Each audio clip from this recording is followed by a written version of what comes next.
새로운 단체장으로 바뀌면서 위기를 맞은 사업들이 좀 있습니다. 트램 사업에 대해서 재검토를 해야 되겠다. 두 가지를 한꺼번에 하긴 힘들 것 같아요. 경영상의 적자가 발생할 수밖에 없지 않느냐. 청주시의 교통체증을 오히려 악화시킬 거다. 우암산 둘레길 조성 사업입니다. 가장 많이 애용하시는 분들이 인근 주민들이신데 반대를 하신다는 겁니다. 시작부터 문제가 있었던 것 같아요. 그 생태길로 인해서 그 생태 가치가 지금 훼손될 수 있는 지역은 없는 곳이냐. 존폐 기로에 놓인 행복 씨앗학교. 학력자가 있었다. 그다음에 여기 행복 씨앗학교가 있다. 이게 동시에 있었으니까 이게 원인 아니야? 수월성에 대해서 확실하게 뭔가를 획을 긋고 가야 된다는 그런 의지가 지금 강하시잖아요. 신임 단체장의 어떤 새로운 공약들이 있다 할지라도 그것을 서로 연계할 수 있는 그런 접점들을 좀 서로 찾아가는. 저희보다 더 의견도 좋으시고 뭐.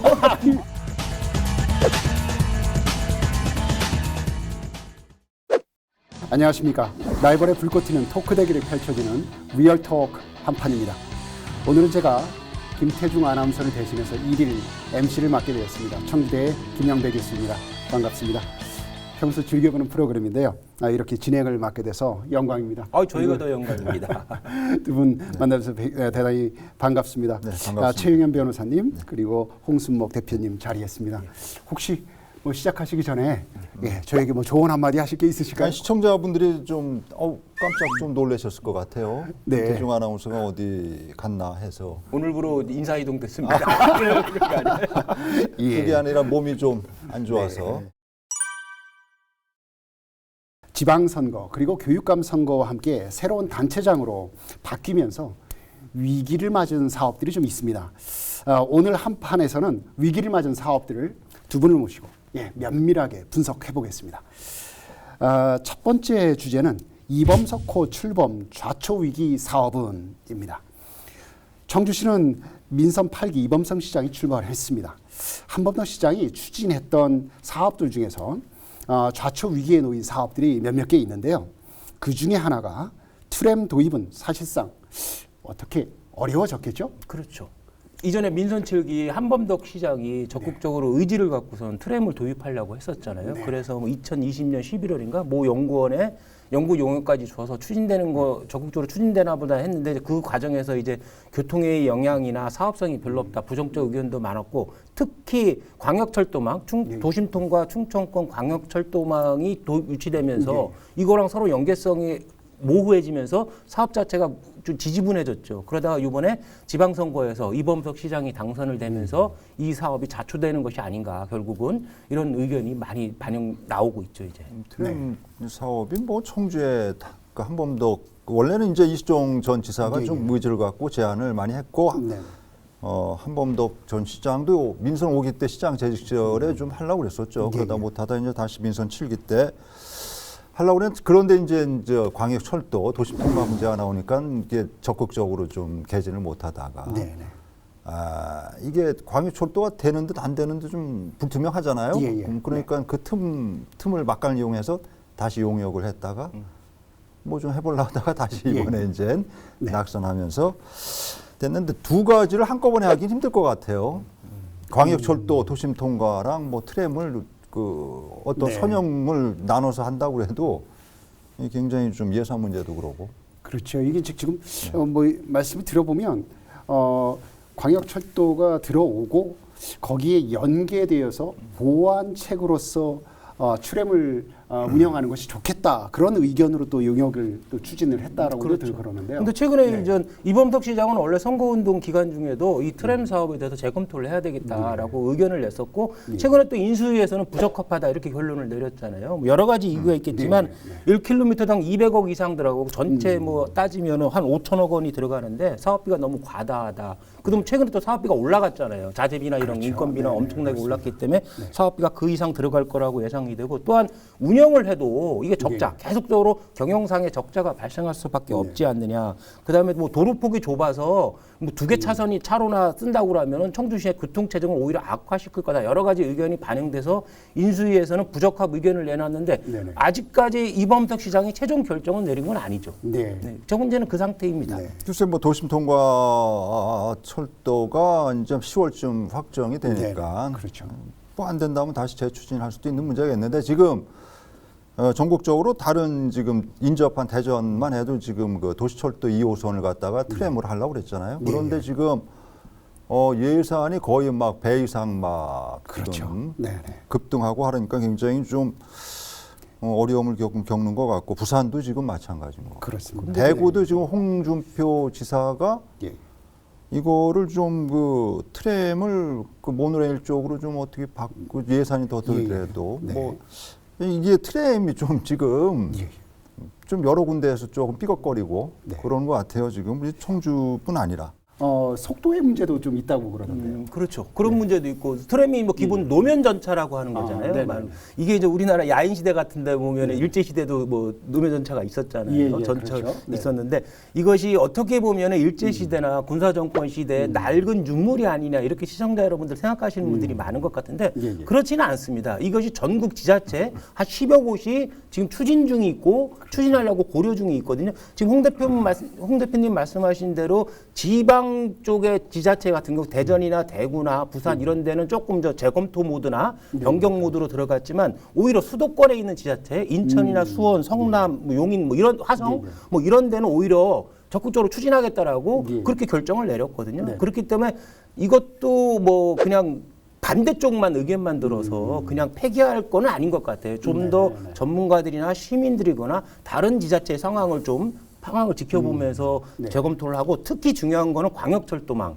이거와 어떻게 연계를 시킬 것인가라는 좀 신중한 좀 판단이 좀 필요하지 않을까 저는 그렇게 생각을 합니다. 아니 교수님은 뭐 오늘 일일 진행자로 나오셨지만 평소에 여기에 대해서 의견도 좀 있으실 것 같아요. 저 나름대로 의견 있기는 말씀 좀 해주시죠. 말씀 좀 해주시죠. 이제 실질적으로 지금 수도권의 경우는 사업성이 나오는 거죠. 그만큼 이용자들이 많은 것이고 그리고 그만큼 인구 밀도가 높기 때문에 사업성과 경제성이 어느 정도 뒷받침되어진다고 보는 거기 때문에 좀 적극적으로 추진할 수 있겠지만 지방의 같은 경우는 재정 자립도도 재정의 문제도 그렇고 투입을 할 수 있는 여건이 되느냐 또한 운영비에 있어서도 이제 매년 수십억 원이 지출이 될 수도 있는 것인데 그것을 얼마만큼 실질적으로 거기서 적자가 얼마만큼 발생할 것이냐의 문제들이라서요.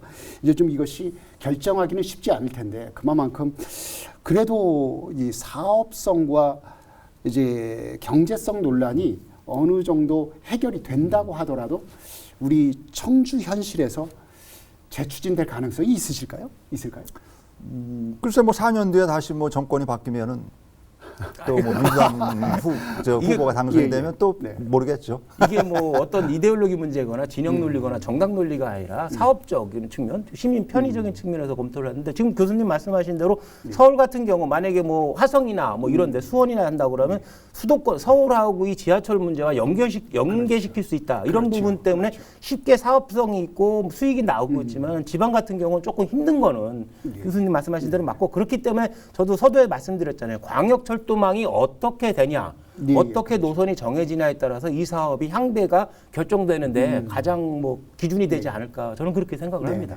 일단요, 이제 이 부분에 있어서 우리가 지금 현재 청주시 같은 경우는 교통 체계를 재정비하고 있지 않습니까? 그렇기 때문에 그 재정비하고 그리고 또한 대중교통 버스 노선도 다시 개편하는 작업들을 하고 있기 때문에 그런 것들이 어느 정도 정비가 되어지고 또 확정이 되어진다라면 뭐 그리고 말씀하신 대로 좀 광역철도망이 확정이 되어진다면 그런 것들이 종합적으로 판단되지 않을까 싶습니다. 그래서 일단 뭐 요 주제는 좀 요 정도로 정리를 할 수 있을 것 같고요. 또 하나의 우리가 다뤄야 될 청주시의 과제 중에 하나가 이제 한범도 시장 시절에 이제 재검토에 들어갔던 게 우암산 둘레길 조성 사업입니다. 이제 지금 이게 양방향 통행으로 가닥을 잡힌 것인지 유지가 되는 것인지 지금 뭐 여러 가지 이야기들이 나오고 있는데 어떻게 보시나요? 지난 지방선거, 시장선거에서 주요한 쟁점이 됐었잖아요. 당시 뭐 송재봉 후보는 이시종 지사나 한범덕 시장의 취지에 따라서 일방통행로 이렇게 구성을 하겠다 이렇게 얘기했고 이범석 당시 후보 같은 경우는 현행대로 양방통행 유지하겠다. 이게 별로 효과가 없다. 사업 대비 효과도 별로 없기 때문에 뭐 현행대로 그냥 양방통행으로 유지하겠다. 하겠다라고 했는데 결국 뭐 이범석 시장이 당선됐고 시장이 되자마자 재검토 지시했고 결국은 현행대로 그냥 유지하는 쪽으로 뭐 결정을 내린 것 같더라고요. 그리고 선거 과정에서 현행대로 유지를 하되 정말 그 둘레길 생태길이 정말 필요하다고 하면 그 데크를 조금 더 넓히는 쪽으로 보행자 도로에 데크를 설치하는 방법이 있고 또 아니면 그 도로 위에 그 둘레길 걷는 둘레길을 만들면 어떠냐 이렇게 했는데 이번에는 아마 그걸 하지 않는 것 같아요. 이범석 시장이 본인이 선거 당시에 어떤 대안적으로 내놨던 그런 것이 있었는데 그것은 반영을 안 하는 것 같아요. 그 근본적인 취지는 뭐냐면 그 도로 위에 다시 또 생태길을 만든다는 것은 오히려 생태계를 또 자연을 또 해치는 문제가 되고 꼭 보도가 있는데 거기에 또 데크까지 또 만들 필요가 있냐 이런 문제가 좀 반영이 돼서 그냥 당분간은 현행대로 유지하는 쪽으로 결정을 내린 것이 아닌가 싶습니다. 어쨌든 사업의 예산 성격이라는 게 도에서 75억이고 시에서 25억이면은 이런 매칭이 사실 보기 흔한 일은 아니죠. 네, 그렇죠. 어떤 이게 뭐 어떤 그 도에서 물론 아무리 어떤 적극적으로 사업을 좀 제안했다 그래도 청주시가 예산을 뭐 좀 어떻게 보면 마지못해 좀 드린 듯한 거길 끼고 돌아가는 그 2차선 도로가 생긴 지가 40여 년이 넘었잖아요. 우암산 그 끼고 40여 년 동안 이어온 길의 한쪽을 완전히 없애고 그걸 이제 그 우리 그 또 둘레길 탐방객들이 이용할 수 있는 길을 만든다. 이런 그 어떤 프로젝트의 모든 전제 조건은 그로 인해서 상당히 피해보는 계층이나 어떤 집단이 생기면 좀 곤란하지 않냐. 그런데 이런 경우가 바로 그게 좀 상당히 좀 일부 이 구간의 주민들의 반발도 있었고. 그리고 지금 이제 중요한 거는 그러면 탐방길이 좋은데 그럼 꼭 그 길로만 둘레길을 해야 되냐. 좀 고도를 좀 높여서 갈 수도 있고. 그리고 그 길이 과연 생태적으로 지금 우리가 둘레길이 보존 가치가 상당히 있는데 그 생태길로 인해서 그 생태 가치가 지금 훼손될 수 있는 지역은 없는 곳이냐. 우암산 둘레길 사업 같은 경우는 저는 개인적으로 좀 가장 시작부터 문제가 있었던 것 같아요. 이게 뭐 이시종 지사의 거의 뭐 일방적인 개인적인 생각으로 다 시작이 된 거잖아요. 한 시장도 마지못해서 그걸 받았고, 그럼 시의회도 마지못해서 예산 승인해주고 뭐 이런 식으로 진행이 됐잖아요. 이것이 가장 큰 문제였던 것 같아요. 기본적으로 우암산을 개발하겠다는 마스터 플랜도 없고 시민이나 전문가의 의견을 듣는 과정도 없이 그 무해 마스터십 대회를 강행하거나 또는 그 조정지역 해제 뭐 이런 문제 있었잖아요. 조정지역 지정 문제 이런 거를 이시종 지사가 일방적으로 추진했었잖아요. 항상 이런 관치행정 그리고 뭐 일방주의, 독선행정 이것도 마찬가지로 이런 식으로 시작됐기 때문에 결국은 지금 폐기 단계에 들어간 것이 아닌가. 아까 뭐 이전 사업도 마찬가지, 트램도 마찬가지지만은 시민들의 좀 의견들, 그다음에 인근 주민들의 의견들, 전문가들 의견을 좀 들어서 마스터 플랜을 짜서 진행을 했다면 이렇게까지 쉽게 포기를 안 했을 건데 이런 것이 전혀 없이 관치행정, 독선행정으로 이시종 지사가 추진했기 때문에 결과적으로 이렇게 좌초되는 것이 아닌가. 저는 그렇게 생각을 합니다. 아니 교수님도 생태에 관심이 많은 걸로 알고 있는데 지금 말씀하신 대로 어떻습니까? 저 같은 경우도 이제 매일처럼 출퇴근하거나 이제 차를 끌고도 그렇지만 걸어서도 출퇴근하는 길이 우암산 둘레길입니다. 청주대 이제 당사자시네요. 교수연구동이 교수연구동이 바로 둘레길 바로 밑에 있습니다. 그래서 저는 가장 많이 애용하는 사람 중에 한 사람인데 이제 아마도 이 부분은 인근의 주민들께서도 가장 많이 애용하시는 분들이 인근 주민들이신데 그럼에도 불구하고 반대를 하신다는 말입니다. 이제 그 부분에 대해서 우리는 고민해봐야 되는 거죠, 그렇죠? 이제 분명한 건 그 인근의 이제 주차 문제. 이제 더 많은 분들께서 방문을 하신다라면 주차 공간이 없는데 그런 문제 제기를 많이 하시거든요. 그러면 이런 대안들이 마련되어졌을 때 그 이후에 추진을 해야 되고 또한 아까 말씀하신 대로 생태 문제가 지금 현재를 더 개선하기 위해서 이것을 하고 또 문화관광 코스로도 개발하기 위해서 그런 하나의 종합적인 플랜들 속에서 이루어진다라면 참 좋겠는데 지금 그런 과정들이 좀 부족한 상황에서 추진을 하려고 하면 무리가 있었다. 그렇죠? 그렇기 때문에 아마도 지금 현재 뭐 양방향이라는 것은 새로운 예산이 투입된다기보다는 있는 그대로 일단 유지하면서 앞으로 이것을 어떻게 추진할 것인지 그리고 종합적으로 우암산을 어떻게 우리 시민들의 공간으로 만들 것인지 그런 마스터 플랜이 먼저 나온 뒤에 재검토하는 것이 추진하는 것이 필요하지 않을까. 그런 저희보다 더 의견도 좋으시고 뭐. 아니 원래 그 저기 두꺼비 생태 공원화 할 때 많이 또 교수님이 관여한 걸로 저는 알고 있기 저는 때문에 이제 그런 부분들을 이제 중재하는 역할들을 이제 거버넌스 중재 역할을 많이 해서 좀 관심 있게 지켜보던 주제이기도 합니다. 네, 이제 두 번째 주제로 좀 넘어가 보는 게 좋지 않을까 싶습니다. 이제 두 번째 주제는 교육감 역시 새로운 수장으로 바뀌면서 위기에 놓인 사업들이 좀 있습니다. 그래서 두 번째 주제는 존폐 기로에 놓인 행복 씨앗학교 운영은입니다. 윤건영 교육감이 새롭게 교육 수장으로 취임을 하셨습니다. 김병우 교육감이 적극 추진했었던 행복 씨앗학교는 지금 존폐 위기에 놓여 있는데요.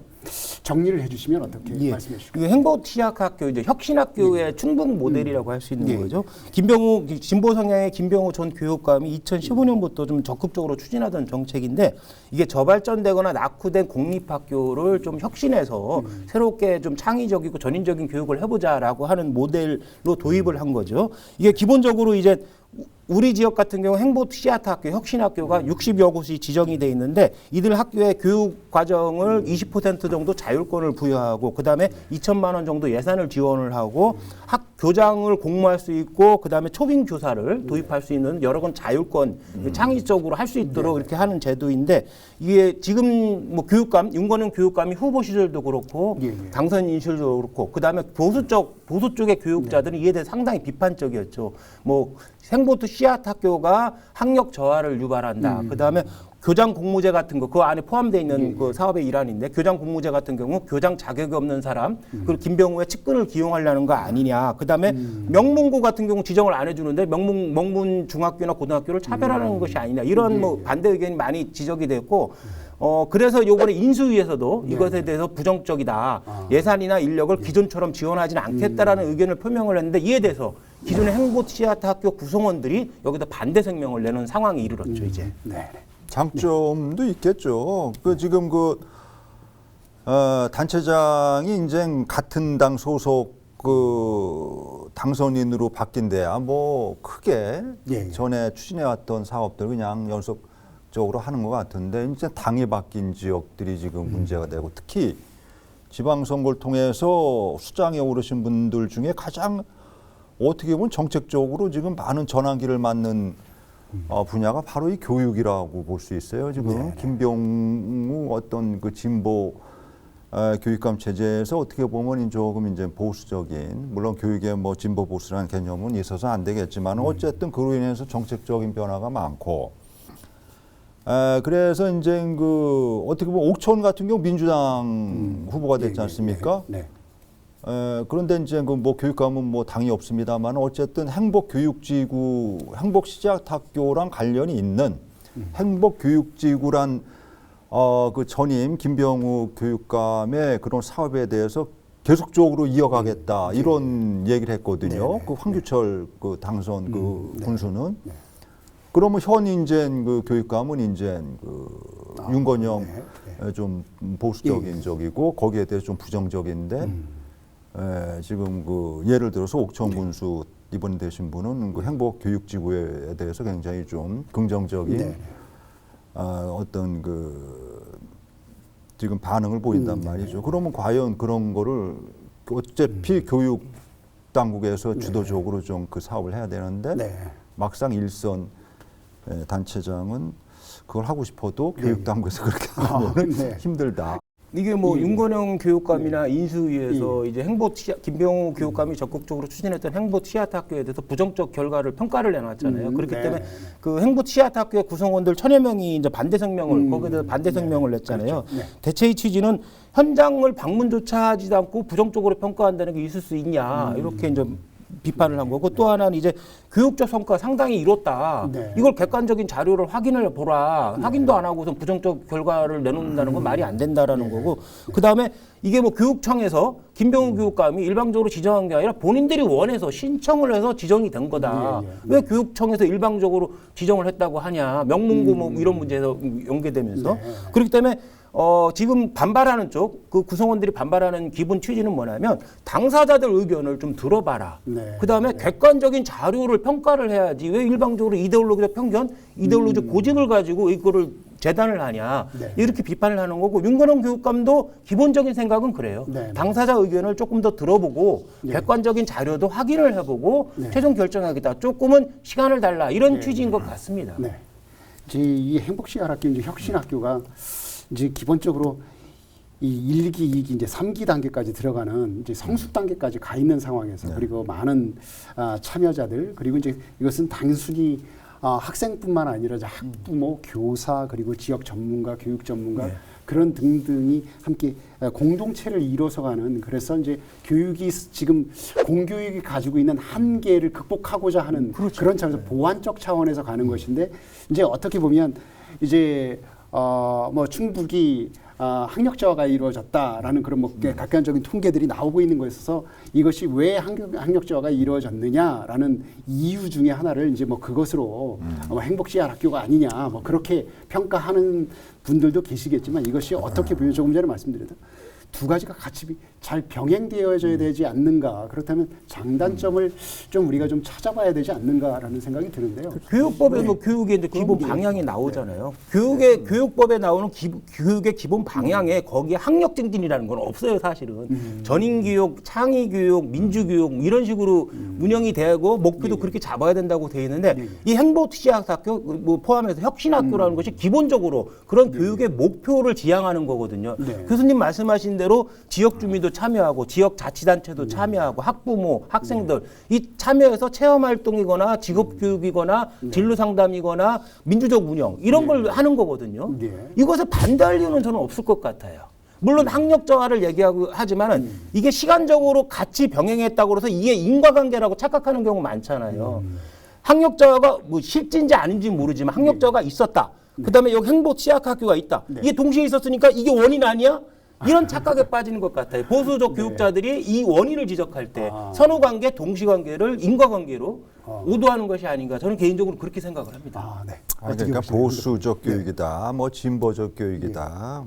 그거를 너무 이렇게 배타적으로 윤건영 교육감이 자칫 오류에 빠질 수 있는 게 그런 부분이에요. 이게 수월성 교육이 너무 그동안에 소홀히 됐다. 지금 그런 의지가 너무 불타오르시기 때문에 내가 교육감이 되면은 이거는 수월성에 대해서 확실하게 뭔가를 획을 긋고 가야 된다는 그런 의지가 지금 강하시잖아요. 그렇게 하다 보면 지금 이제 그 오비 일학식으로 어떻게 보면 이런 좀 전 김병호 교육감 체제에서도 좀 그 일선에서 좋게 반응을 얻었던 부분까지도 같이 도매금으로 확 넘어가다 보면은 좀 그런 좀 누를 범할 수 있는 소지도 좀 있기 때문에 이런 부분들 행복시앗학교의 어떤 긍정적인 측면들 이런 부분들을 좀 본인도 그렇게 생각하실 거 아니겠습니까? 그런 부분들을 좀 잘 살려나가고 축구도 잘하고 농구도 잘하고 배구도 잘하고 공부도 잘하고 뭐 그러면 금상첨화 아니겠습니까? 그렇죠. 글쎄요. 이게 뭐 그냥 한마디로 희생 가능할까요? 아니면 유지 가능할까요? 아니면 정말로 중단이 될까요? 이게 뭐 이데올로기적 편견이나 그 집착을 한다고 그러면 당연히 보수 교육자들은 거의 다 반대했잖아요.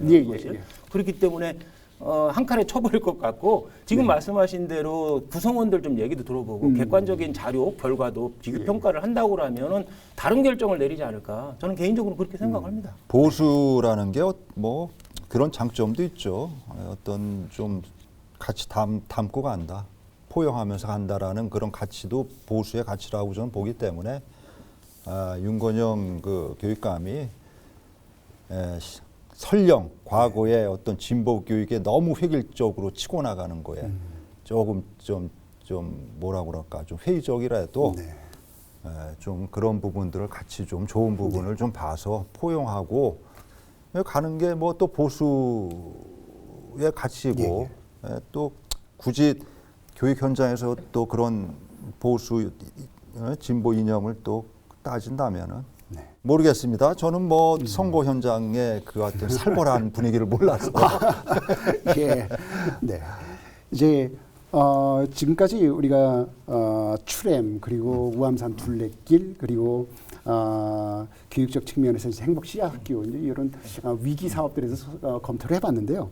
이제 이 외에 두 분께서 생각하시는 뭐 또 다른 위기 사업이 또 있으실까요? 이게 뭐 행복 씨앗학교 사업의 일환이죠. 예. 교장 공모제 같은 경우 최근에 뭐 네. 청천중학교 문제가 터졌잖아요. 교장 공모제를 시행했는데 거기에 대해서 일부 저기 참여자가 공모 과정에 문제가 있다고 해서 이의 제기를 하니까 계산증평교육지원청에서 이걸 중단시켜 버렸잖아요. 네, 네. 이것이 혹시 윤건영 교육과 신임 교육감 같은 경우는 교장 공모제에 대해서 적극적으로 반대를 했거든요. 예, 예. 이게 윤건영 교육감의 의지가 반영된 거 아니냐. 교장 공모제를 완전히 폐지를 하려고 일단 한 학교부터 중단시킨 것이 아니냐. 이런 의혹이 제기되고 있죠. 그렇기 때문에 윤건영 교육감이 교장 공모제에 대해서 향후에 어떤 액션을 취할 것인가 지금 관심이 좀 가는 대목이라고 할 수 있겠습니다.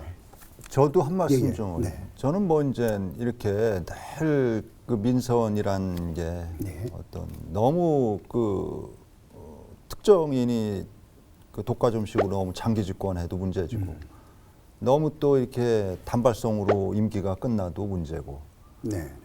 또 지금 뭐 이제 여러 군데 얘기를 했지만 제천 같은 경우 이제 이상천 전 시장이 추진했던 그런 그 1,600억짜리 지금 엄청난 사업 그런 사업이 지금 어떻게 보면 새로운 김창규 시장이 되면서 이제 이미 보상까지 한 450억 정도 예산이 투입된 사업이